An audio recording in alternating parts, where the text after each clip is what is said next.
Alright, what's up, folks? This is GoDore65 here.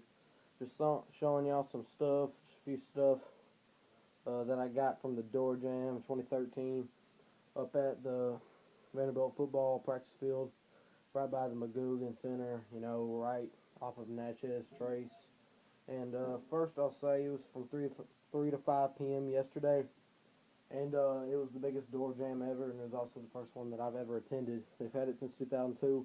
This Dore Jam brought in over 5,000 fans, so it was the most successful they've ever had. It's a free event, so if you're a Vandy fan, I'm pretty sure you know about it, but definitely coming from me, my first time experience was a great time meeting with some players and, just having a little small chat with them. So if you're a Vandy fan and you can make it out to the Dore Jam next year, I'd suggest doing it. It was an awesome time.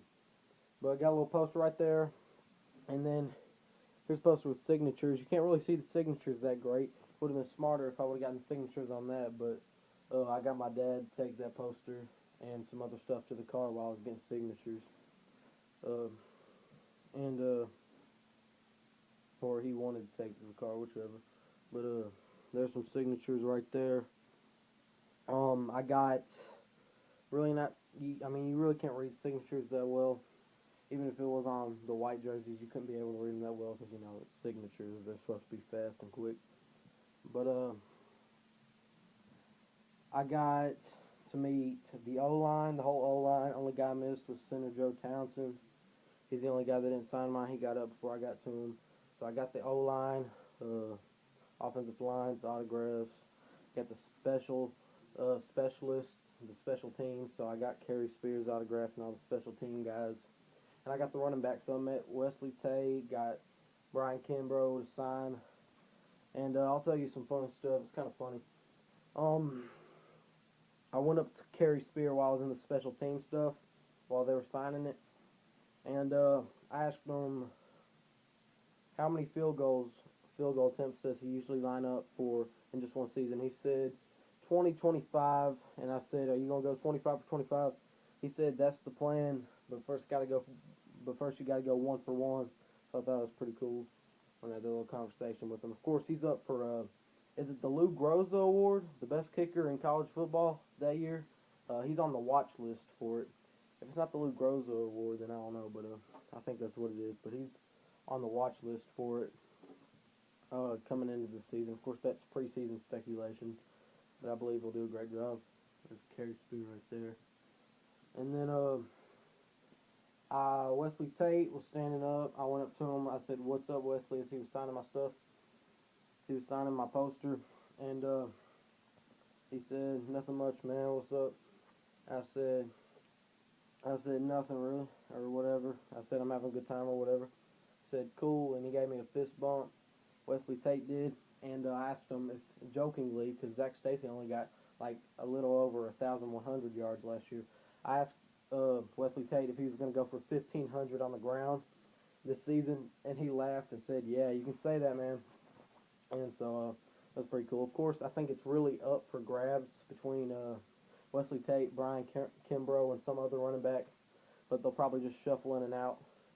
Of course, Wesley Tate shuffled in and out with Zach Stacy. I think it was like Zach Stacy may have went first, second down, and they might put Wesley Tate in for third down, but he got a lot of playing time under Zach Stacy last year. So if anybody's going to be the workhorse of the running backs, I expect it to be Wesley Tate.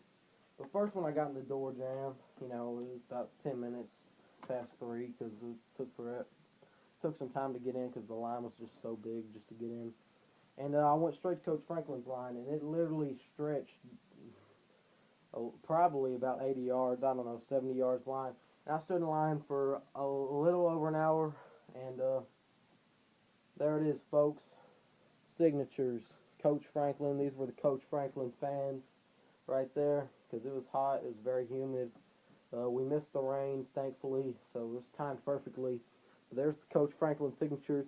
It's really awesome. It was really cool because other guys and other people only got to talk to him for about 20 seconds. I got to be in Coach Franklin's presence for like a minute, or a little more, because when I got up there, he needed some water, so some guy talked to him for a few seconds, and he said he needed some water. And then that's when we talked a little bit, and I asked if he could sign both of these and asked if I could take a picture. would show you the picture, but it didn't show out. It didn't really turn out great at all. I would show you the picture, but you really couldn't see much from it. It's kind of complicated, but I'll get a better picture next year. It's a little frustrating since I finally met him. I couldn't get a good picture, but hey, look at that. Right on the forehead, Coach Franklin's signatures. That's pretty awesome in my opinion. 2 of them.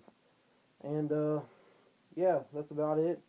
So that's just the signatures, O-line, special teams, running back signatures. There's the number 24 right there. Don't know how well you can see it, but that's Wesley Tate right there. And yeah, this is stuff I got at the Door Jam. Pretty cool in my opinion. Also, shout out on an NFL TTC standpoint. Shout out to Stephen Rose. He's a Texans fan. Looking forward to some great AFC South hate week with them, as the Texans and the Titans will meet up twice in a year like they always do. And so shout out to Stephen Rose. Go sub him up. I'll put the link to his YouTube channel in my description, so go sub him up. He's a Texans fan. Of course, that's not good. He picked the wrong team in the AFC South. But what can you do? I'm shouting him out anyway, and looking forward to some good hate week with him in the NFL TTC. So that's all I got to say. Dore 55 out.